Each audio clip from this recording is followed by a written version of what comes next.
Okay guys, so today we're looking at Born Under a Bad Sign, covered by Cream. Great song, Eric Clapton playing this. I covered the first riff pretty well, but I'll just play it here for you slowly in case you don't want to loop the first video. It goes like this.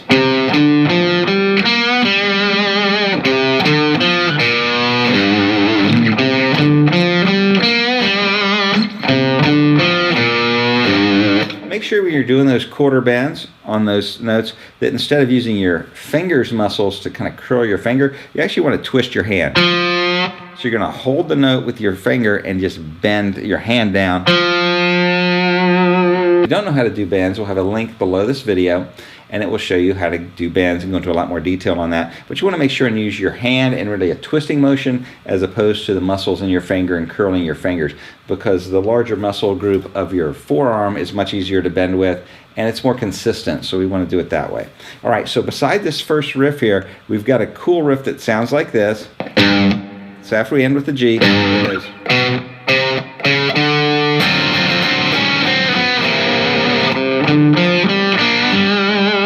Back into that riff. So I'm going to show you how to do that. We're basically going to take our middle finger and we're going to go up the 5th string, 2nd fret, 3rd fret, 4th fret, and finally 5th fret.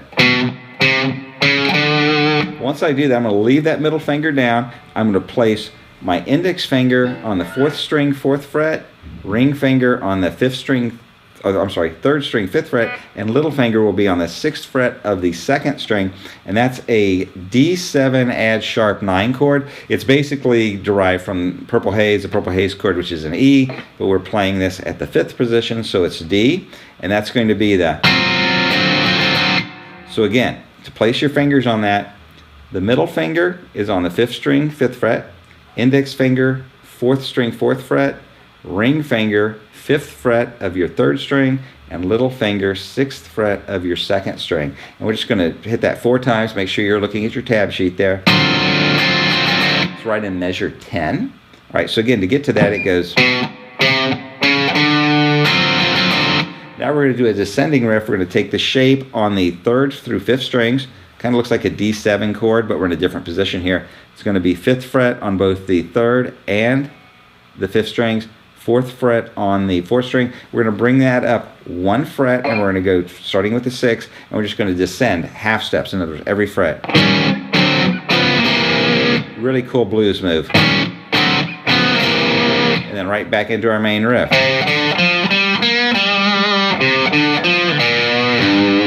So I'm going to execute all that section slowly for you. Don't forget that you can set looping function, and you can even slow down this slow playback even further if you'd like. So we're going to go like this.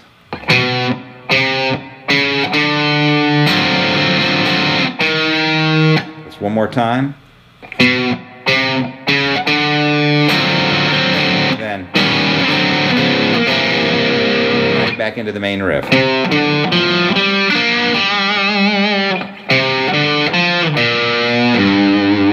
Might be a good time to stop the video, set your loop points, go back and go over that as many times as you need to get it down.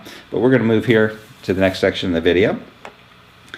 After the first verse, he changes the main riff. Instead of doing this, he plays this.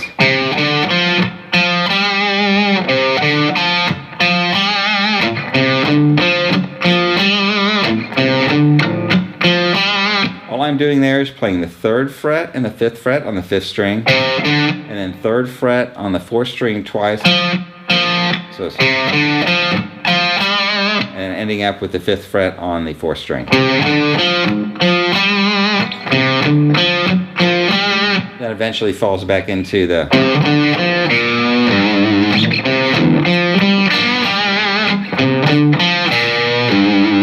Another thing that I do to kind of change this a little bit on the main rhythm at the beginning is,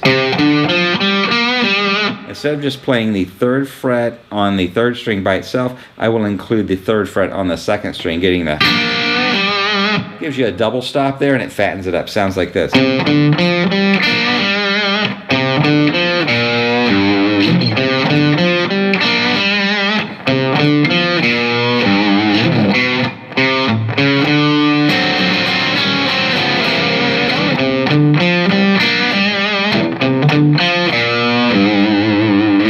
Next up, I've got some fill riffs that they did do in the original version of this song from Disraeli Gears back in the day. I'm going to cover them here. You can play anything you want in G minor, the G minor pentatonic scale, but I am going to cover the ones that I have written on the tab sheet for you so you know how to play those. They're up next. That's riff number 1 on measure 15. And what I'm doing there is I'm bending the 13th fret on the 2nd string, full bend, return to pitch, and then ending on the 12th fret on the 3rd string with the vibrato. Again, make sure you check out the link below for bends. If you have problems with bends, you can study that first. But it's just basically a full bend. I'm bending, the note there is actually a C note I'm playing. Going to be bending that to the D note, which is on the 15th fret. And if you have a tuner that goes on the headstock, like a snark tuner or something like that, you can actually watch that note changing and kind of zero in on the note that you want, the D note. And then the G there. The next riff is going to do the same thing. Starts out with the 13th fret up and down. And then we're going to do 11, 13, 11. Got a little quarter bend on the 11. And then a half bend. So just a little bit more blues talk there. Ending again with the 12. So again, you can set loop points here. Go over this as slow as you need to, as many times as you need to get these. Using the tab in front of you, just make sure that when you do bend the note, you bend and attain the note that you're going for. If you're going to go to a full bend, you want to go from a C to a D. We don't want to be sharp or flat on that bend. And just use a tuner and watch yourself when you're bending it. Make sure you get them in tune. All right, so then the third riff here is going to be starting on the 4th fret of the 3rd string. We're going to play the 3rd fret of the 1st, then 6-3 on the 2nd, 5-3 on the 3rd. I'm going to bend that 3 a half step. I'm going to do that by twisting down. So to speed it'd be against.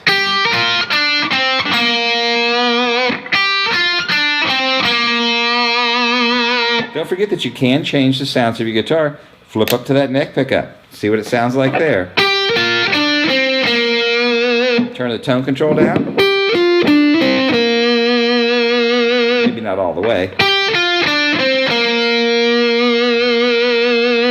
So you can change your tone, see what you like, see what you can get out of your guitar. All right, next riff up is going to be measure 20. We're going to play 3rd fret on the 2nd string and the 1st string, and then slide up to the 8th fret on the 2nd string. Very nice sound. Finish off with a half bend on the 6th fret of the 1st string. So it's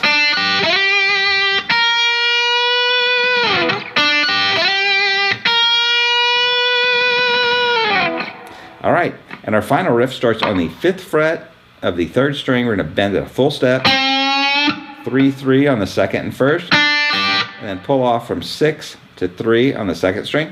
So it's ending with a half bend on the 3rd fret of the 3rd string. So it's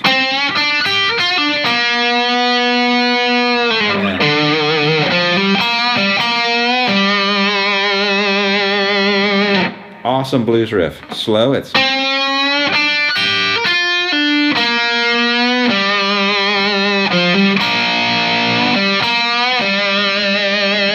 try that one more time.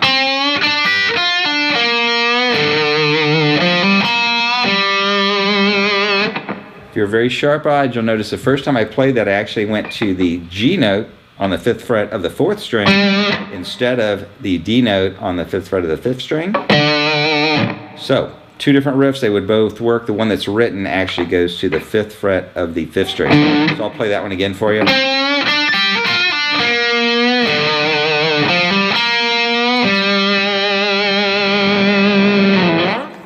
Hope you enjoyed this song as much as I enjoyed bringing it to you. Comments in the section below.